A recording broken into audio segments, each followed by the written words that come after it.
Greetings, Anonymous Andrew podcast, Life and the Choices We Make. So, if you are a follower of mine or if you're just tuning in for the first time, I have hit a fork in the road. This podcast was spawned over a year ago because of a relationship that I was in that was one of gaslighting and deception and cheating and secret lives and all that sort of stuff. And so the podcast proceeded for 100 and something episodes, all about learning about gaslighting, deception, cheating, self-love, self-respect, all that stuff. It has been brought to my attention recently, the Twin Flames universe. Several people came to me who are listeners of the show, and they wanted to know if I would be interested in doing some episodes about the Twin Flames universe. And frankly, I did not look at the documentary at that point. They had told me about a documentary on Netflix and Amazon, and I watched it, and I was blown away. Just disgusting. Okay. So, yeah, I said yes. Let me do what I call a pod-series, an investigation into the Twin Flames. And I was directed to two Facebook groups who were formed to help those who escape Twin Flames. Actually, the names of the groups are Escaping Twin Flames and Twin Flames Discussion Group. And it's really for ex-members of the Twin Flames, family members who have adult children that are still in there, and anybody else who has a vested interest in bringing this cult down. What's interesting is the Twin Flames universe has now, well, first of all, after the documentary, they put out a rebuttal on YouTube, actually taking potshots at the woman who did the Amazon documentary. I think her name is Alice Hines, and she's a journalist for Vanity Fair.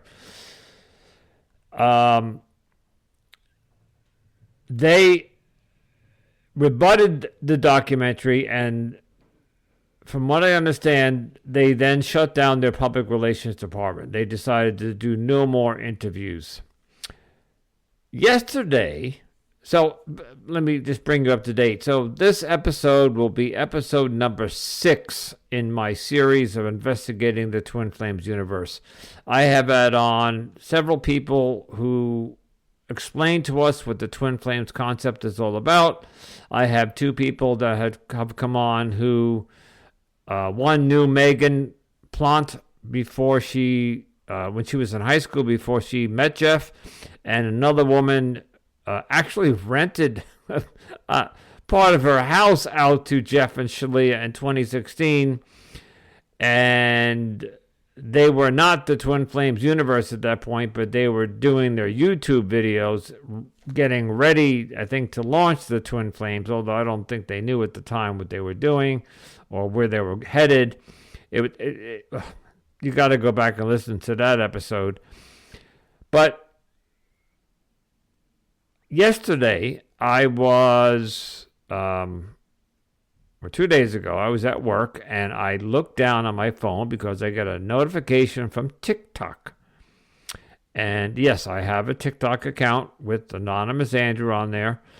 And TikTok is notifying me that the Twin Flames Universe account, the main account, is now following me. Now, folks, I am just a small, independent podcaster who jumped on here over a year ago to boo-hoo about my ex-girlfriend, and I find it extremely interesting that they are now following me So somewhere I got under their skin. Obviously, I am not the only one talking about the Twin Flames universe. It is all over the internet. Just type in Twin Flames discussion and you will find forums on Reddit, YouTube, other podcasts, Facebook, etc. And so the discussion is everywhere. Twin Flames obviously is, let me put it this way. They took a hit after the documentary in sales. Their sales went down, but now they're going back up again. And I just checked in with Facebook today, the two accounts that I belong to, the two groups, and there is at least one, if not a plethora, of Twin Flames members who are hanging out in this group. And finally, one of them spoke up today, and she asked the group, "Why are you bullying us?" She actually asked the group, "What is your purpose of this group? Why are you coming after us?" If she actually said that she is on her own free will joined, she has joined Twin Flames. She's free to leave, free to come, free to go. It was quite interesting that she was defending TFU as if almost like she didn't watch the documentary. So to me, this, for those who are listening from that group, you probably know about the discussion I'm talking about. But this woman clearly didn't watch the documentary. Even if she did, she doesn't understand the level of insanity or the psychosis of Jeff and Shalia. They really are truly brainwashed and don't understand what's happening right in front of their faces. And I find that disturbing. Anyway, as usual, I'm rambling. On today's episode, we have a gentleman named Franklin. Of course, that's not his real name. He's anonymous, but he came forward to talk about the fact that he was in a cult as a child. His parents were in a cult, and he was born into the family and was raised in this cult. And he wants to talk about his experience in belonging to another cult. He'll explain to you the name of the cult, how it originated, and if they're still around today. Finally, he got out of the cult, and it's just more insight into what's going on with cults in the world. Thankfully, the cult that he belonged to was not over the top and like some of the other cults that like Heaven's Gate and Johannesburg and Waco. But they're estimated to be I forget the number, 10,000 cults in America.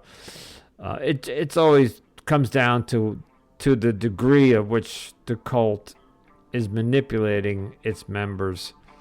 Anyway, as usual, I'm rambling.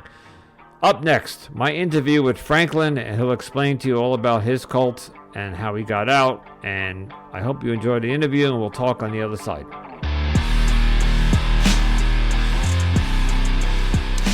Greetings and welcome back to another episode of Anonymous Andrew Podcast, Life and the Choices We Make. And today we have episode number 6 in my investigation into the Twin Flames universe. And with me, I would like to welcome Franklin with me, who is here to talk about his experience growing up in a cult and how it's impacted his life today with the discovery of the Twin Flames universe. So welcome, Franklin. Thank you. So Franklin came forward. I won't say where I met him, just because that, by the way, Franklin is not his real name, and he is being anonymous. So, Franklin, tell us, you reached out and wanted to talk about this cult that you grew up in. I am dying to hear this. I would love to Okay. hear this. Okay, it's all So the yours. cult that I grew up in, it's called the I Am activity. That's the words I am. It's called that because in the Bible, in the English translation, in the Old Testament, God's name is given as I am in a certain chapter and verse. And the cult put forth the idea that, I am is this extremely powerful phrase and a phrase connected with God. This cult is largely dried up around the world because, well, a few reasons. Number one, they, I guess foolishly, never asked anyone to contribute money to be part of the organization. So unlike, the Mormon church or something like that, they have no system of income for their members. And also, once the internet came along, it became pretty easy to go on there and find all kinds of evidence to the contrary for the validity of this thing. So they've dwindled from their early numbers in the 100,000s, which was during the end of the Great Depression, down to, I would guess, less than 100,000 worldwide. When I say 100,000, I mean just in America during the late Great Depression. But yeah, now they're really dwindling. They're mostly just kind of piddling things out in online forums. Well, let me ask you a question there. When you said the Great Recent Depression, we're talking 1933 or Yeah, I mean the Great Depression of the big? 1930s. Okay, That's so when they they've were been around doing it. that long. Right. Is that what? When did they start? Was it around? That's when they started. It was during the 30s. Okay. And what? So I don't know how old you are, but and you could tell us if you want.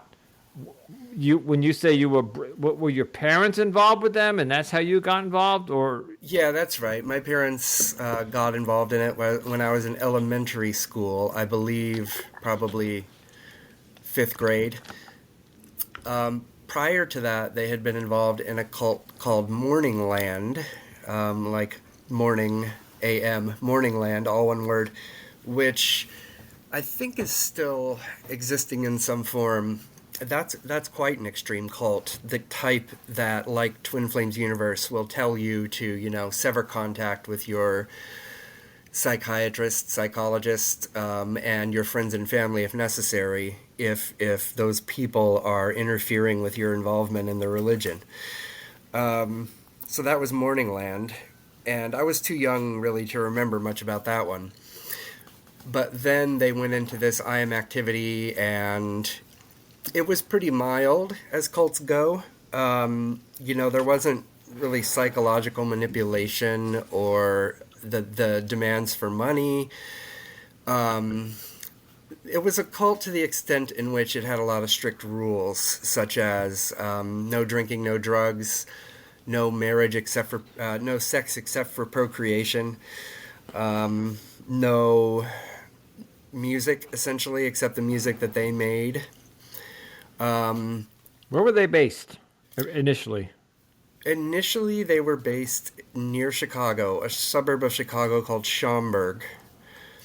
And essentially, their headquarters, their headquarters still exists in Illinois. I think it's in Schaumburg.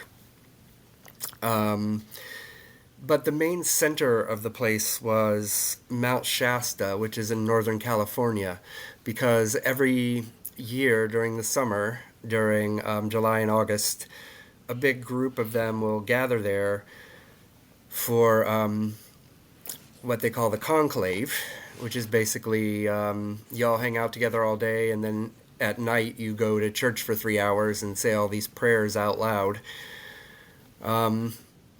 And then during that period, they also practice for a play on the life of Jesus, which is well known in the Mount Shasta, California area. And the play is still going on.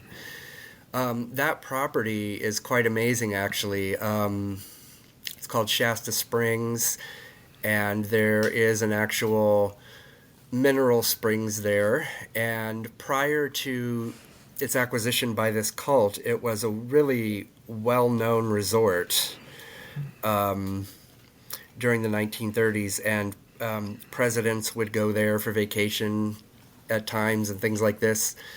And the property today remains amazing and, worth billions. At some point, they're probably going to lose that. About 5 years ago, I learned that they can only afford to operate it for half of the year now. They just close everything down for 6 months and open it back up during the summer and during these conclaves. So they never ask for money. I mean, even the Catholic Church, they pass a basket on Sunday. They had what was called love gifts, but the love gift, they didn't even pass it around. They just had a box, a big carved wooden heart was in my temple location, and I saw that in a couple others. You either put money in there or you didn't. But So- the place where I grew up, I lived on the property of the church in Long Beach, California, in the late 80s to early 90s. And that property contained a large temple with a gold leaf dome, and an apartment building with about 20 units, maybe 15 units, and 3 standalone homes. And last I checked, the only thing that the church still owns is the temple. They sold all the housing. Just couldn't afford to maintain it. who started this organization cult in the 30s? Yeah, so it was just a couple. This is another thing that interests me about Twin Flames Universe. It was just a couple.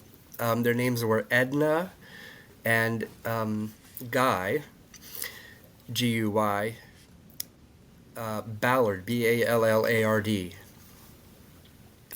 And the church refers to them as Beloved Mama and Beloved Daddy. They hatched this thing from a movement that already existed called Theosophy. Theosophy is pretty well known. Its founder is called Madame Blavatsky.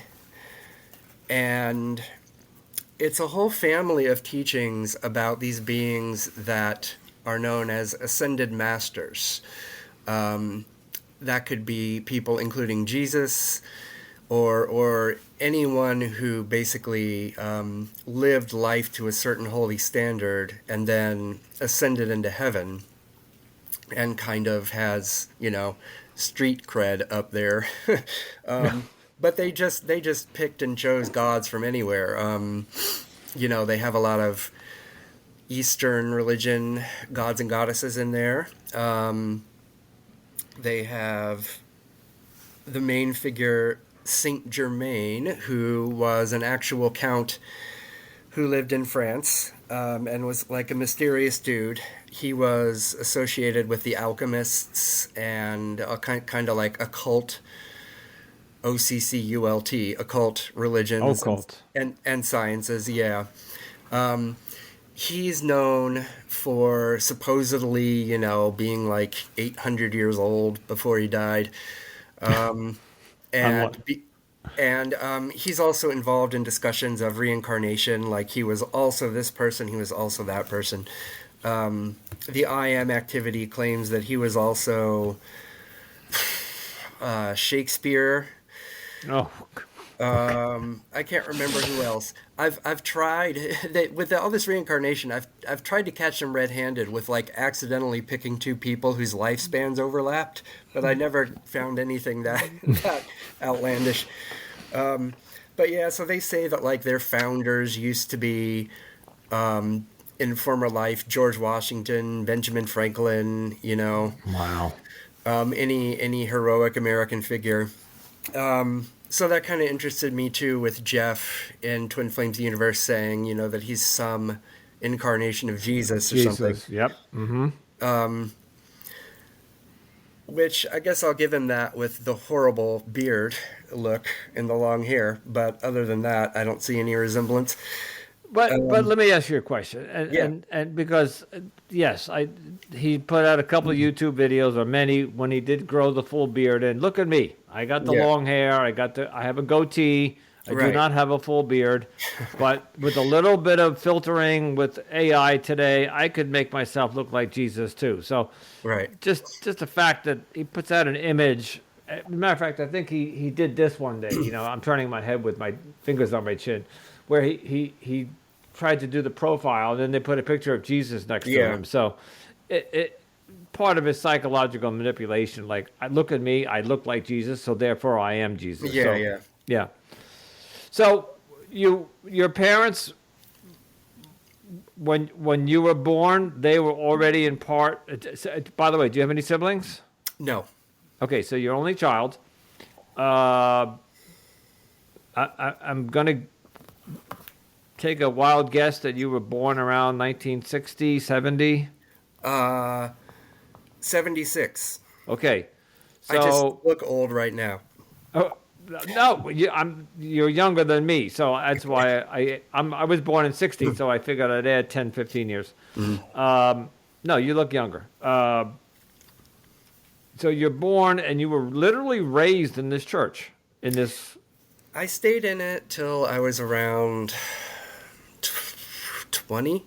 Um, as it happens, I attribute my father's death in some ways to this cult because they were very anti-medicine, and they Oh, had all the usual natural medicines and all that kind of stuff going on. But they basically said, God will take care of you physically. so And my no vaccines, no right, right. heart medicine, no. If the child got sick, you couldn't bring him to the hospital. Yada yada. No, Yeah. not that extreme. It was more of like a suggestion. But that plenty of people in the church didn't take that literally and had all the medicine they so desired, got vaccines, whatever. My parents, for one reason or another, took a very extreme approach to this religion and took all that literally. And so one day, in my junior year of high school, I believe, my dad starts having these seizures, and he tried to say, "Oh, it's I have shin splints." He kept saying he had shin splints and sort of ridiculous excuses. And after a while, I just put my foot down and said, "No, you have to go to the doctor. This is not shin splints." And he was diagnosed with a grade 4 malignant brain tumor. Mm. They said he had about a month, half a year to live. He lived for about a year. Um, in later years, I somehow got a copy of some of the books that he had, the religion's books, and I'd seen notes that he had written about, like, this is what prayer you should say if you have a headache, or this kind of pain and that kind of pain. And I think he basically just blew it off. He thought, well, I'm in this religion. I can't have a brain tumor. Like, nothing really too bad could be happening to me. I'm just going to keep trucking along, praying. Did not go to a doctor at all until that time that I told him he had to go. And it was too late by then. Yes. Who was running? So this was, I'm gonna say, 1990s. Yeah. Right. Early 90s. I got out of it around 96, I would say, 97. Who was running this? So obviously the people, Edna and Guy Ballard, could not still be around. Right. How did they pass it down, their leadership? Yeah, so basically, they had an organization, the Saint Germain Foundation, which still exists today. The Saint Germain Foundation is a tax-exempt religious organization.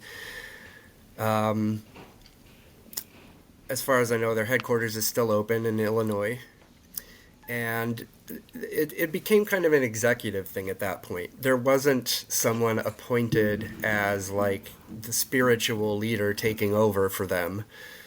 They did have a child who might have taken that role, except that he had his doubts about the whole enterprise. So he didn't take the role over. So yeah, it just basically became a foundation with diffuse leadership. You know, whoever ran the branch that was in your city was kind of the leader of your area. But this is all fascinating because as I started explaining before we recorded, I'm now interested in these cults, and I think I'm going to do more of this. Yeah. I think I have two questions for you. That one will be your opinion, but the other one is just I don't think you've already answered.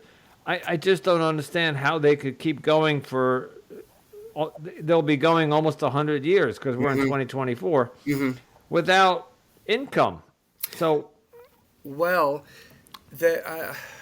I don't know a great answer to that except to say that they did make a killing at the very beginning because the two founders, Edna and Guy, were not shy about like bilking people for money. Okay. Okay. There is in fact a Supreme Court case around this. I don't want to look it up because I don't want to type right now. But there's a Supreme Court case around this in which they were accused of defrauding people of money through the U.S. mails. Okay. And it ended up setting a precedent, which I think is applicable to a lot of cults. The Supreme Court found them not guilty, really could not be held accountable for this because the ruling was they really believed what they were doing would work, and therefore they were not committing fraud. It was a religious belief that was sincerely held or sincerely practiced, and therefore they could not just charge them as liars, right? Well, and this is Jeff's. When Jeff was interviewed in the documentary by one of the police officers, and he said something like, "We think that you're brainwashing people," and his answer was, "I provide a service, and people willingly pay me for that service. Right. So I'm not defrauding anybody. They're free Right. to pay me or not." Right. And this is how he got around, evaded those questions. And in a way, I'm not giving anybody a pass here, or I'm not, but people did pay that money to them, whether it was the $200, I think, for the initial fee, all the way up to the $8,000 top fee. People were paying out of pocket. Yes. And that's how Jeff and Shalia have made why they have a Corvette in their driveway and a Porsche in their driveway, and now have several houses. And which, by the way, I don't know why a cult leader, or let's take cult out for a second, why an organization like that would flaunt how much money they're making by, how do I phrase this question? Look how much money I have, and it's all because of you dummies sending them to me. Basically, he made fun of these people but when the cops asked him, he was like, "No, I'm not." So this organization, I am activity, they're still going, right? So even though they're losing followers and they're losing property, are there? I'm thinking of the Scientology. Are there any famous people that might be floating them? Wealthy people? Famous people, absolutely not. I don't think there's ever been one. Wealthy people, yes. There were, when I was in it, some quite wealthy people. I knew multiple multimillionaires, but not enough to sustain the thing. Um, but yeah, I really don't know how. So another example would be they used to have a building in Chicago, in a downtown area of Chicago, not that far from the Sears Tower. It was probably, I don't know, an 8 or 10, 12-story building that they owned based on that initial money that they got way back in the 30s. They purchased a lot of property back then. Now I think they occupy 1 or 2 floors of that building. So they've just kind of lived off the scraps of their initial wealth, by renting, selling, things like that. But Yeah. it continues to go downhill pretty quickly. Like they have a school for kids, grades, I think elementary to 12. That exists in Mount Shasta, California, near where the conclave is held. That school, last time I checked, is down to like 6 or 10 kids, and the teachers are getting paid nothing. Just peanuts. I don't know how they can afford it. Yeah. I, So there were actually, on a related note, a lot of people in poverty in this religion. People who, as with the health, believing that's something that God will just take care of for you. They also thought that in terms of money. So there were a lot of people who were just like scraping by, borrowing a lot of money from their families. That's what my parents did. Or living on welfare. My parents, we were on food stamps because they both quit their jobs at the same time, decided to give everything to this church. oh, there you go. Okay. Yeah. Not, So, not not give all their money to the church, but to give. We moved into the church property. They were the custodians, took care of the whole property. free labor, Yeah, which free is what labor Jeff is doing. in Yeah. exchange for housing, right? So property you already own. You're not paying for the house anymore. So just get people to live there and do work for you. Cook and clean and Yep. what? So I'm sorry to ask this, but I just so we can follow the bouncing ball. So your Yeah. dad passed away. What happened to your mom? She continued. Well, long story short, psychologically, she had nothing left to handle the situation with. I mean, that happened at around also the time that I went off to college. I did not stay local for college, and she was living in that church property's house by herself. She had her friends from the church. She had some friends outside the church, but she broke down mentally, ended up taking her own life. Oh wow! I'm And sorry. yeah, I mean, again, in terms of the church, it's like she didn't get a lot of help from the people who were around there. Well, that seems to be a common denominator of some of these cults. We did have a suicide in the Twin Flames, and they had no culpability. They washed their hands of it. Yeah, And over the years, depending on, I don't know if you call Charles Manson a cult. I think he was. yeah. You either commit suicide or you have, what was that? This is where I need to do more research. But was it Waco or Johannesburg where they all Yeah. drank the Kool-Aid? Yep. They all killed Right. themselves. There was that other cult where they thought that there was a spaceship coming. Yep, And they Heaven's all Gate. right, Heaven's Gate. Thank you. Mhm. And they all drank something and committed suicide, Yep. thinking that they were going to be taken out into. So suicide seems to be a common denominator with a lot of these cults. Yeah, or with Waco, you end up getting attacked by By the the federal FBI. government. Yeah. Yeah, and you get suicide by cop, as they say. But yeah, there are disastrous consequences with a lot of these, and my cult honestly was super mild compared to Twin Flames or any of those others we just mentioned. But I view Jeff as a shooting in making. I believe there's some pretty strong chance that he's either gonna shoot at someone or be shot at. I can't remember whether during the Netflix documentary is he shown like with a firearm in there.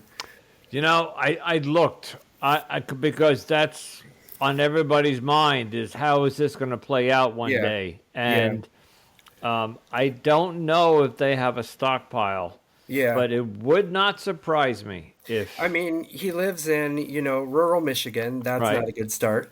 Yeah. Right. No. He's a white male of a certain age range, and his psychological profile is quite Disturbing. disturbing. I don't know. It's hard to pin it down, right?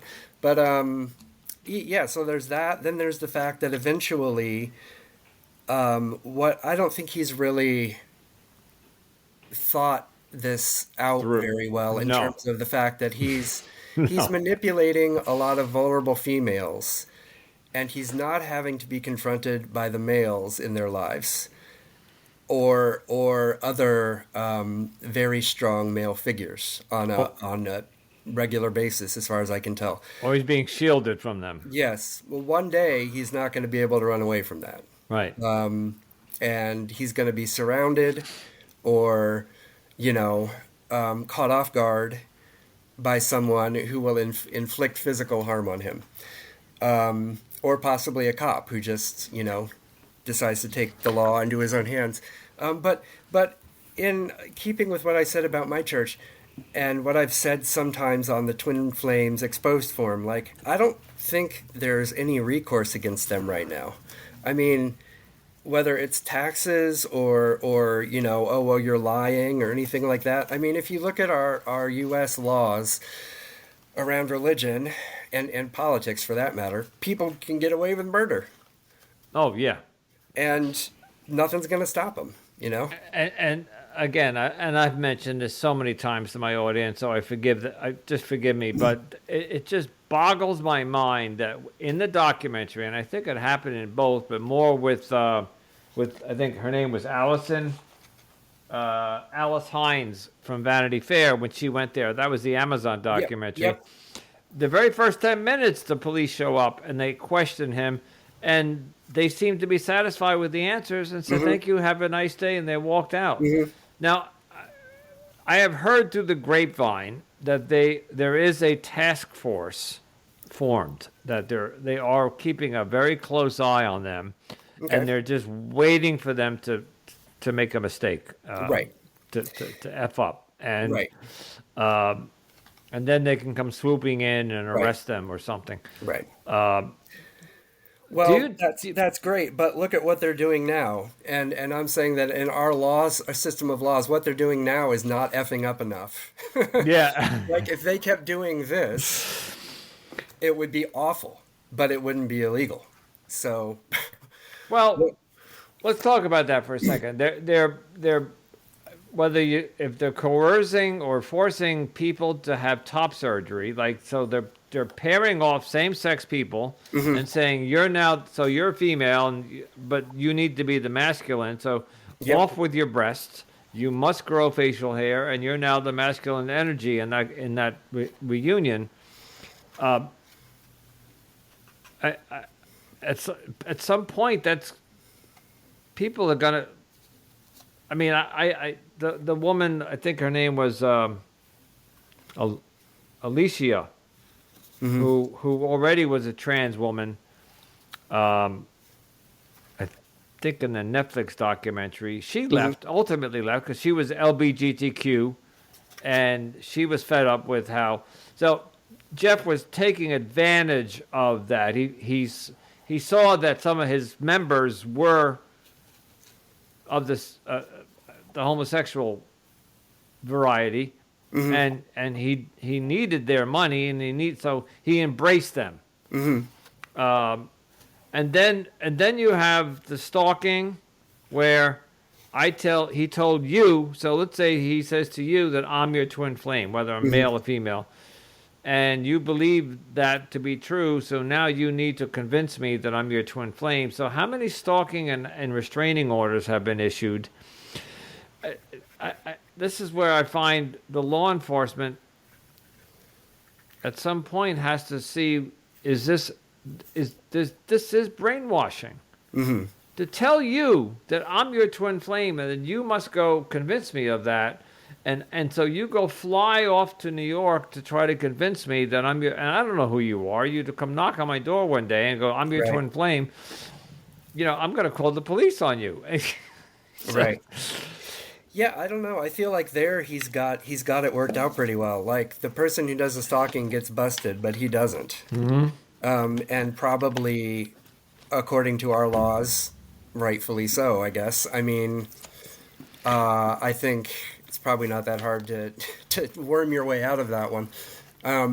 It's interesting to look at this one case. Can't remember how many years ago. It just came up recently in among some of my colleagues of a girl who was found guilty of encouraging her boyfriend to commit suicide. He would talk about killing himself, and she'd say things like, "Well, why don't you do it then?" Yeah, I remember that. Yeah, or well, everyone says they're going to kill themselves, and you never do. So she was found guilty, but that was surprising to a lot of people. A lot of people thought, well, that's free speech. It could be interpreted as being sarcastic or whatever, and that was a case that was up in the air, this kind of in doubt as to what the ruling would be. And when that's the situation with our laws, then I mean, suggesting that someone go chase after somebody because it's their true love doesn't seem that bad. No. And if you put it, now that you put it in those terms, Yeah, I feel like the burden of crime, proving an actual crime here is pretty frustratingly high. And you look at the same thing with domestic abuse. Someone says, "Oh well, this person next to me is being beaten up every night. My neighbor's being beaten up every night," and cops go over there. They ask, "Are you being beaten up?" No. no. Okay. Yeah. Yeah, well, unfortunately, that happens all too often because Right. there's a whole psychology behind that. The abuser is in love with their abuser, or it's something that Yeah, you know what? That's a topic for another whole episode. But Yeah. I know Yeah. exactly what you're talking about. So, what about the rape allegations, where he's telling his followers that if you're in a heterosexual union that you must give your man sex. And so if I'm not mistaken, it is a law on the books. Now I don't know if it's state by state or federal, that even in a marriage a woman has to give consent to sex. I know back 100 years ago or 200 years ago the woman was supposed to succumb to the male's desires, but we're living in the 21st century here. So there, I don't know. I feel like there he's a step ahead too, because okay, husband gets arrested for rape, but what happens to Jeff? Nothing. Right. Right. Right. Yeah, I think he's figured this out at least, at least in terms of like what loopholes do I have here. This is something that I had a discussion with somebody the other day, and somebody said Jeff is dumb. And I said, I don't think he's dumb. I think he's actually a genius, but a very psychologically disturbed genius, because everything you're just saying here about he's one step ahead, he has either pre-planned this or pre-thought it out, or can think on his feet. So, like when the cops showed up and they started accusing him of stuff, he answered these questions so fluently, lucidly, whatever, that they just took him at his word and walked out. Yeah. And I'm not blaming the cops, and I'm not saying they didn't do their due diligence. And I heard there's a task force and they're watching them, but I think Jeff is a genius. But as we know throughout history, some geniuses can be, like Charles Manson, I think, was a genius, but psychologically he was very, very, very disturbed. Yeah, you know what? A really interesting case in point here is that if you look at the Jonestown Massacre, um, which was the People's Temple. That started in San Francisco, California, and they had a big movement there. This is during the 70s. They had a big movement. They were kind of well known. To some extent, they had the cops and like the city politicians in their pocket in a way, and got away with stuff. And even someone like Harvey Milk, the district supervisor for the Castro district, someone who we consider a liberal hero and LGBTQ plus hero, he gave them a bit of a free pass, and because he wanted their votes essentially, Sure. or the political influence, and everyone kind of overlooked how terrible that whole thing was. Then Jim Jones picked it up and moved it to Jonestown in Africa, and that's when it really got awful. But a whole series of horrible things that aren't quite horrible enough to get the law involved happen with these cults. And yeah, the guys who run them are typically pretty slick. You know, Yeah. they if a cop knocks on the door, they know what to say, right? And they know how to look. They know, hey, I'm a white male. Guy's not going to screw with me. So I wonder if he has a legal representation that's guiding him and on what to say. He must have somebody. He's got to have lawyers on staff or somebody that's walking him through some of this.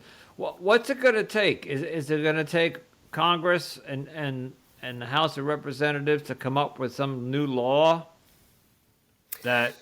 yeah, I mean, if you ask me, vigilante justice. Not necessarily, violence, but when people on the forum were talking about, this event that Twin Flames wants to have in Michigan, Right.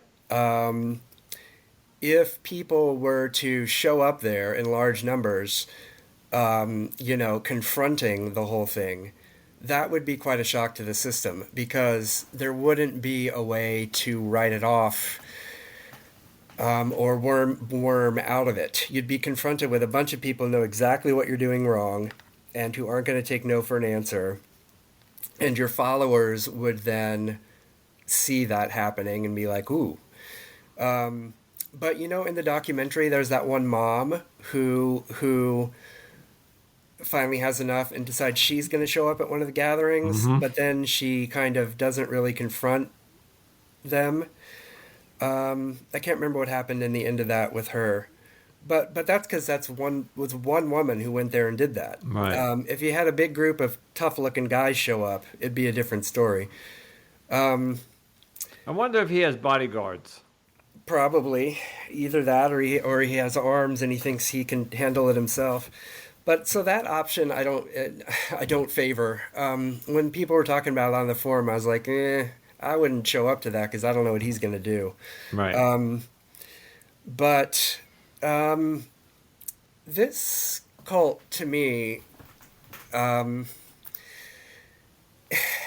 don't know. I feel like extracting people one by one is not a bad approach, because if you go before they banned everyone from going on their website and talking to people. I think they're monitoring that pretty closely now.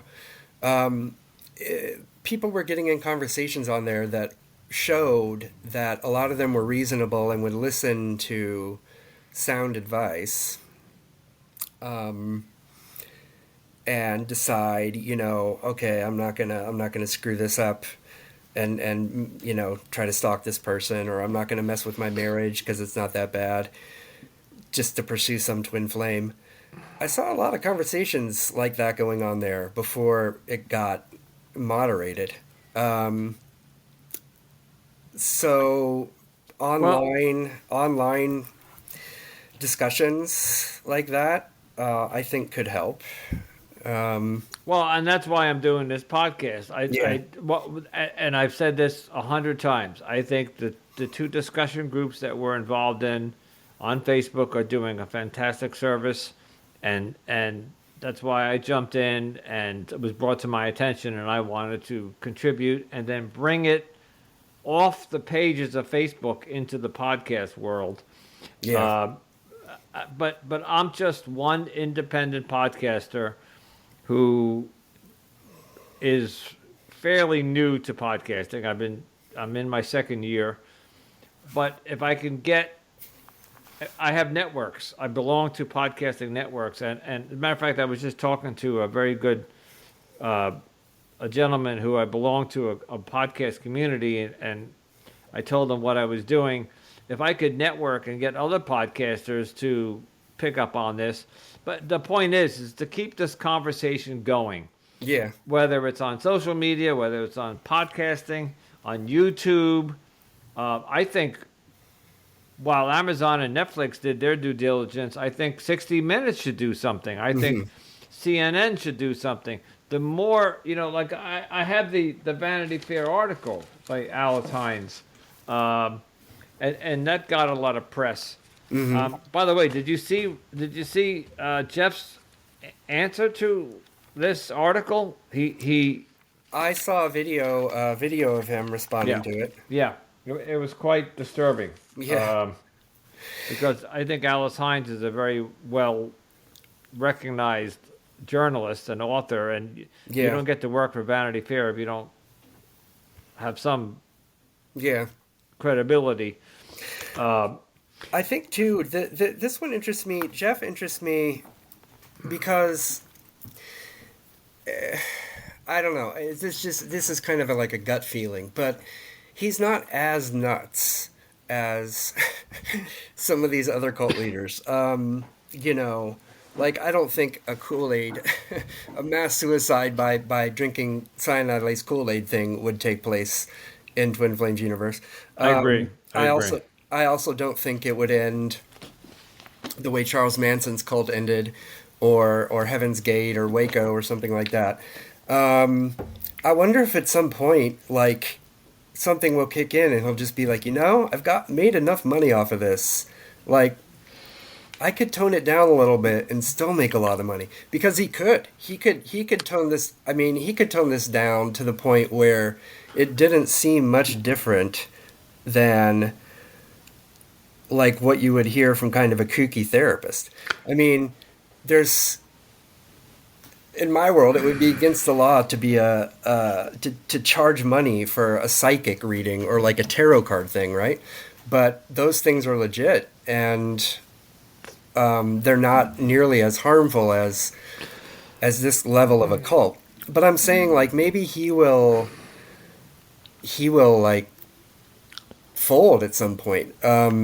Or come down a couple notches. Who Jeff reminds me of, and I'm not praising this person, but he reminds me of Trump.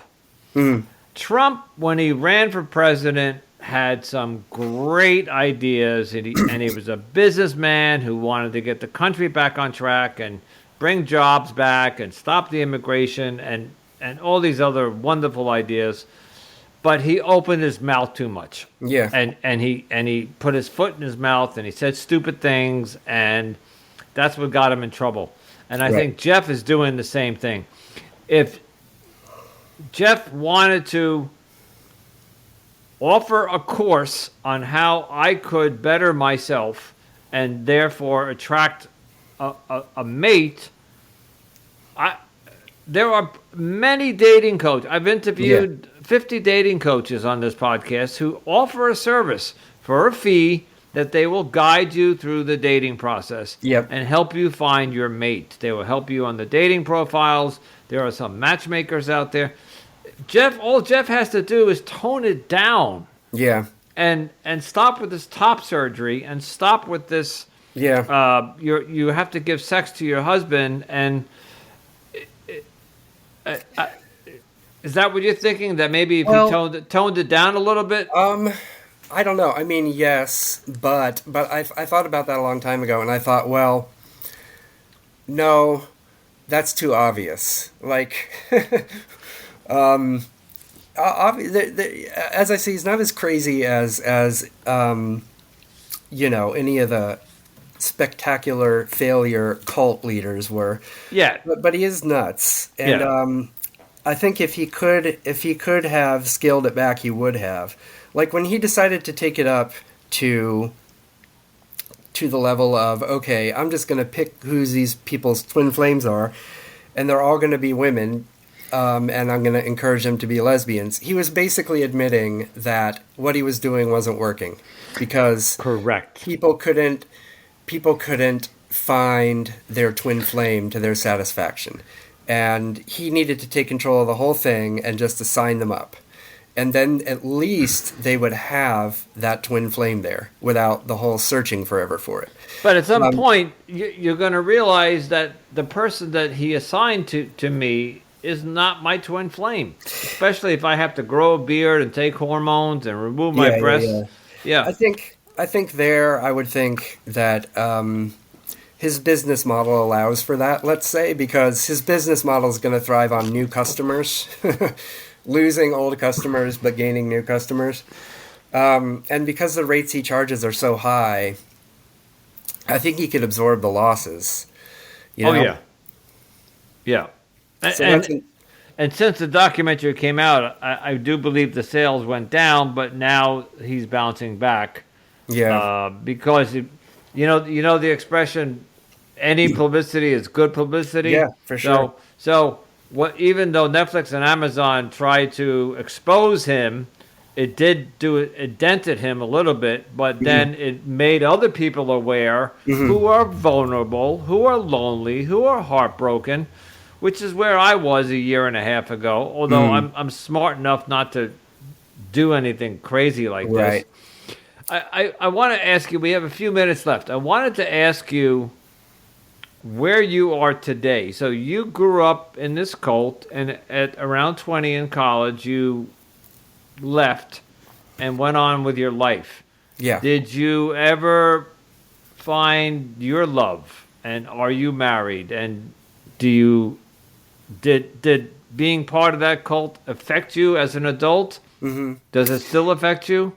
It did for a long time. My first relationships, which didn't start to graduate school, my first romantic relationships were really pitiful and awkward and, reflected my complete lack of experience because I did go along with the church emphasis on no sex except for procreation and, don't really get involved in casual relationships. By now, I've worked my way through that. Been married for 12 years. Oh, I have good for you. Thank you. I have a great kid. And, I'm in the boat of people who've been married for 12 years, It becomes... the norm. Yeah, it becomes, okay, this is what a relationship is. Whether even if the person is somehow miraculously the perfect one for you, it's always a lot of negotiation and work and pain and pleasure mixed together, right? So, yep.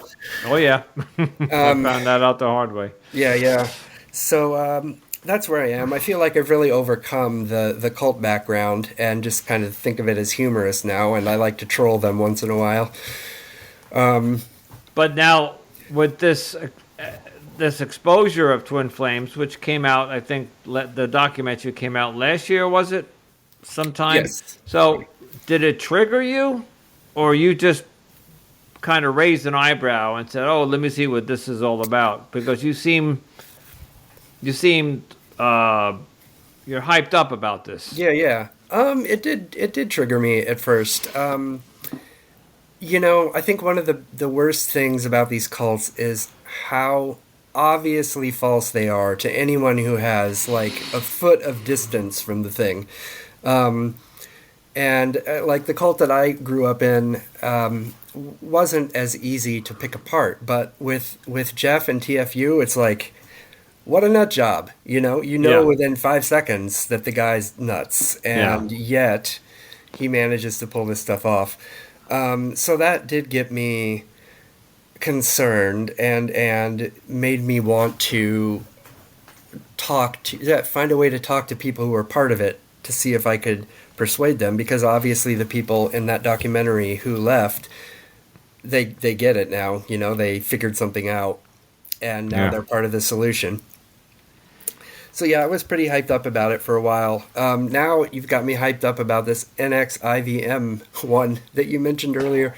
I got to look into that. Yeah, it's on HBO Max. I will give you the woman's name that told me about it when we get off. I just looked up the article on Esquire. Okay, so all right. So I would love to see that, because I may or may not continue with this line of podcast series of like investigating.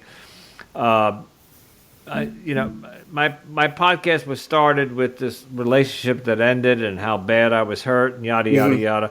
But I can't go on forever talking about my past relationship. But I'm diving into what's healthy relationship is, how to self-love and all that.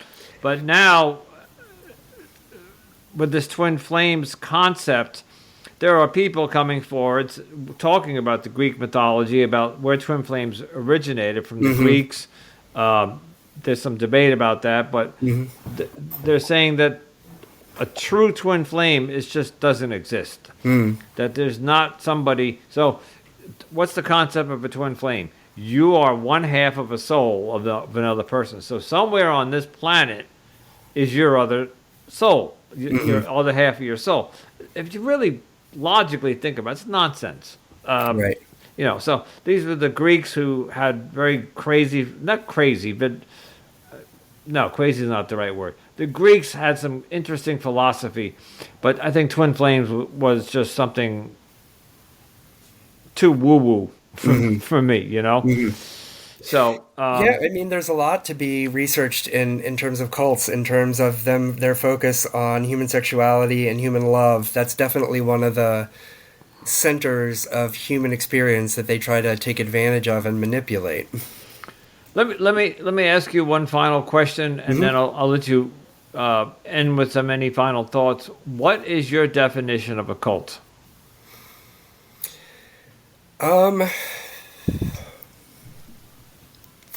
Unfortunately, I would have to say a religion that's not old enough to be respectable, because I'm an atheist, and I think that ultimately, really? Any religion, any religion I look at, I've read the Bible straight through, word for word, more than once, and to me, they all have an element of superstition to them. However, I believe some are more respectable than others. I have a lot of respect for Christianity, because I believe that the submissiveness and the love for others, and the loving your enemy and loving your neighbor as yourself, I believe that those are great values, and I think they're extremely hard to practice, which is probably why most people who say they're Christian don't really follow the New Testament very closely. But anyway, I think that cults are religions that didn't develop with enough thought and didn't build enough of a following, and that have some element of them that's just a little bit too extreme to sustain over time. I think that, and I was born a Roman Catholic, baptized, First Communion, Catholic grammar school, Catholic high school, Catholic college, 2 Catholic colleges. My parents were devout Catholics. I walked this earth for 20 years as an atheist too, more of an agnostic. I also worked for the Catholic Church for about, 5 or 10 years back in the 90s, where I would raise money for them. So you're the Diocese of Camden in New Jersey, for example, and you need to raise $40 million for a new rectory and a new church and a new roof or whatever.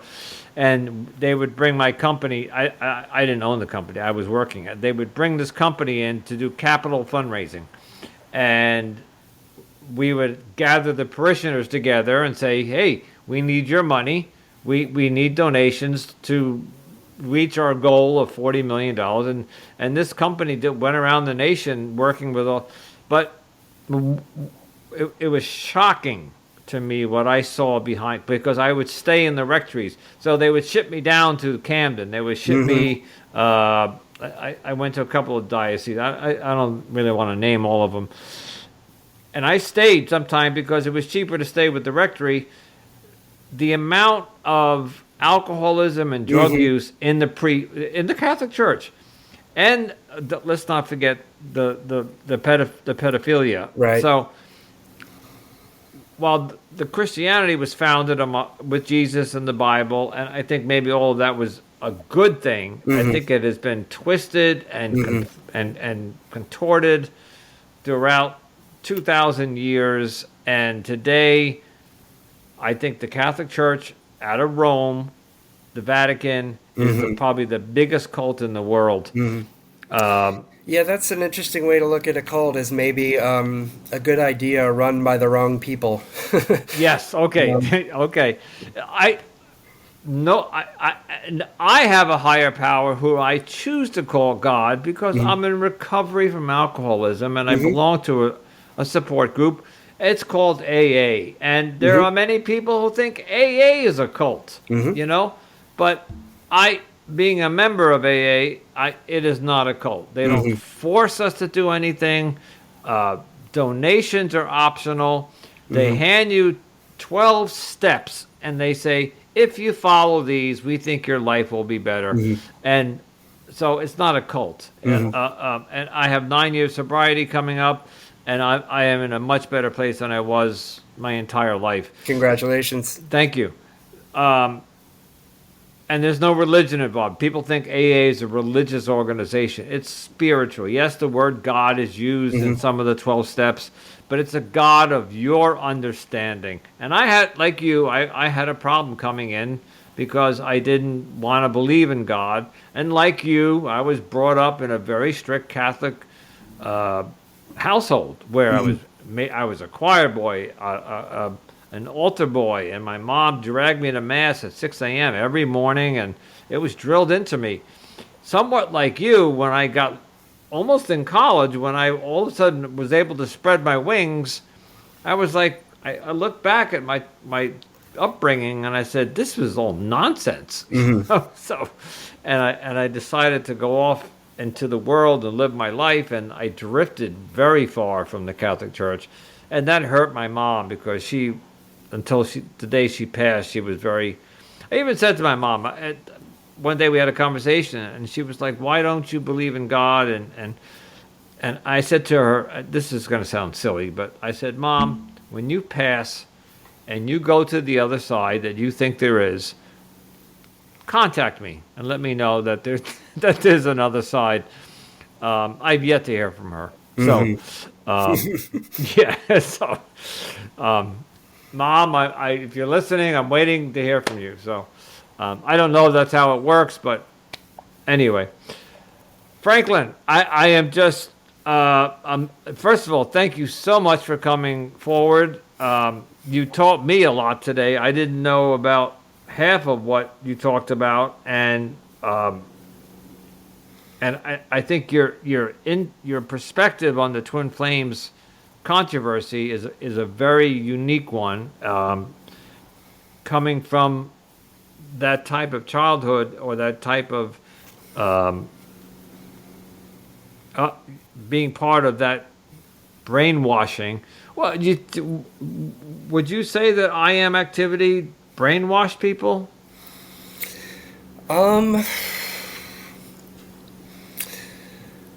I'd have to say no. I mean, everything was so voluntary. Yeah. Okay. And it attracted a mix of people. Some who were very devout, some who were very casual. I feel like in a real brainwashing cult, most people are quite extreme. And so yeah, I think I got lucky in terms of the spectrum of cult severity. One last question, because I told you at the beginning of the interview, this could go 30 minutes or it could go an hour, because What do you think of the Amish? Well, we got a lot of them around here. I mean, I live not that too far from Pennsylvania, and we got a lot of the Amish farm markets and such.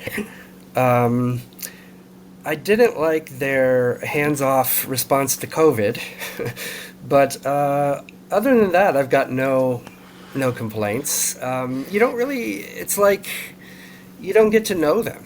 I mean, unless you're willing to talk to somebody in one of those markets, like they're not pushing their ideas on you, and they're not hurting anybody. So Yeah, they pretty much stay to themselves. yeah, yeah. I mean, that's probably in the end some kind of a cult, but It's not hurting anybody. yeah, it's not hurting Yeah. anybody. I guess they do have some extreme situations in terms of like if you decide to leave, you can't come back. I think that's the thing with them. Yeah. But yeah, they seem pretty. And they mild. do allow you to leave for a year, right? As you Right. And if you come back, you come back, and if not, then you're essentially excommunicated, I think. Right. Yeah. Yeah, that's not good. But I mean, other than that, it's okay. Okay. I have a sister who lives in Pennsylvania, and when I go to visit her, we still see the horse and buggy, Yeah. and it's like a flashback to the 1700s. Right. They go into town on horse and buggy, and they get their grain and their feed, and some of them are exquisite lumber or carpentries. I happen to be in the building industry, and we have actually gone to the Amish to make some of the craftsmen. They're great craftsmanship. So all they do all day long is work with their hands, Yep. So some of them are very good at what they do. Franklin, we got to wrap it up. No problem. But I could do another hour with you. I think you're fascinating, and I think you're full of information. And I want to thank you for your vulnerability and coming forward and sharing your story with us. Sure. Yeah, let's stay in touch. I'll send you references to a couple books I think you'd really like. Sure. Okay. And if I decide to go into the investigation of more cults, maybe I'll have you back. We'll talk about them. Sure. Okay. You seem to be like what we would call an expert on cults. So Well, I have done a lot of reading about it for sure. So yeah, the books that I'll refer you to will be very useful in that area. Franklin, thank you so much. We'll talk soon. Okay. Thanks. Like to thank Franklin very much for stepping up and sharing his experience. Something like that is not easy to do. Coming on a podcast, radio show, television show, whatever medium, and being very vulnerable and sharing a personal story with the world is not something easy. Which brings me to my next point, is I am slowly running out of people willing to talk about this. As I mentioned earlier, Twin Flames Universe, the account on TikTok, started following me. Whether they're still following me or not, I don't know, because I can no longer find them among my followers. But while they were following me, my social media producer and I tried to reach out to them and ask them if they would like to comment on my investigation, or at least come on the show. And listen, folks, we're going to do a series on TFU. What better would it be to have them actually come on and talk about? And to be fair, in the world of investigation journalism, and although I am not officially a journalist, you always want to have both sides of the story. Of course, we kind of already had that with the Netflix documentary and their rebuttal. So what could they possibly say on my show that would be any different? But the invite is open and out there to Jeff and Shalia and or the coach that's following me or was following me. They apparently have people watching the internet everywhere. I can only imagine what job that is like. And of course, I wonder if they're even getting paid for it. But that's conjecture, of course, and that's on a side note. So, but the point is that this is episode number 6. I had several other people lined up, and like I had mentioned last week, I think, some of them got cold feet and just bailed at the last moment, and I don't blame them. I was very grateful that they stepped up and said that they would come on and talk about. Several of them were actual members of TFU, and one of them or two of them were parents, and then they decided not to step forward, and that's okay. I have no problem with that. It's not something easy. The Amazon documentary was filmed in 2020, Netflix, and it's, to them it's several years old, and I guess to come back and I'll say it, I'm a small podcaster. I'm no Joe Rogan. What purpose would it do for them? I'm not gonna, folks. I'm not gonna bring them down. Do I have something in the works that I keep teasing you about? Yes, but it's just another tactic of mine to try to get more information. I did also, so when you're a podcaster, and unless you're amongst the circle of some of the, let me just say it, basically, if you're in Hollywood or if you're in upper echelons of the podcast world where you can get top tier guests, like Damona Hoffman, for example. I would love to get her on my show, but that'll never happen. I reached out to several very big podcast guests that do the circuit, and they're not going to come on my show, and I get that. But I belong to several communities that are podcast communities that put together hosts and podcast guests, and I have rephrased my profile to attract more people who are knowledgeable in the world of cults and possibly even the Twin Flames cult. So we'll see what happens over the next couple of weeks. And to anybody listening from the Facebook groups, I am urging you that if you would like this conversation to be continued, I need you to step forward and come on my show. Otherwise, I'm going to run out of material, and you don't want to hear me blab about it for the next 2 weeks. So I don't know how much longer I can keep this up without good content. I need the content.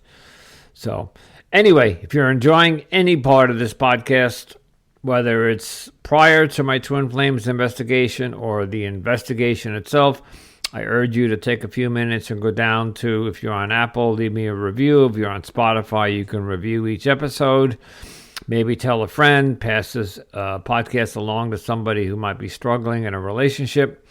Anything you could do to help me get this podcast out there. I need more listeners, and I need help, folks. Basically, that's what it comes down to. And as always, if you're going to commit to somebody in a relationship, marriage, engagement, long-term relationship, you're going to move in with somebody, all I ask you to do is just take a few minutes, a day or 2 days, and think about any red flags that you might have missed. Because you know my story. I miss the red flags that were the size of lifeguard flags. No, I didn't miss them. I ignored them. And look where I am now. I have a podcast. No, I'm kidding. It's please think long and hard before you jump into any serious relationship, because what you ignore in the beginning is what will bring it down in the end. And I'm going to shut up. Thanks for listening, and we'll talk to you next week. Ciao.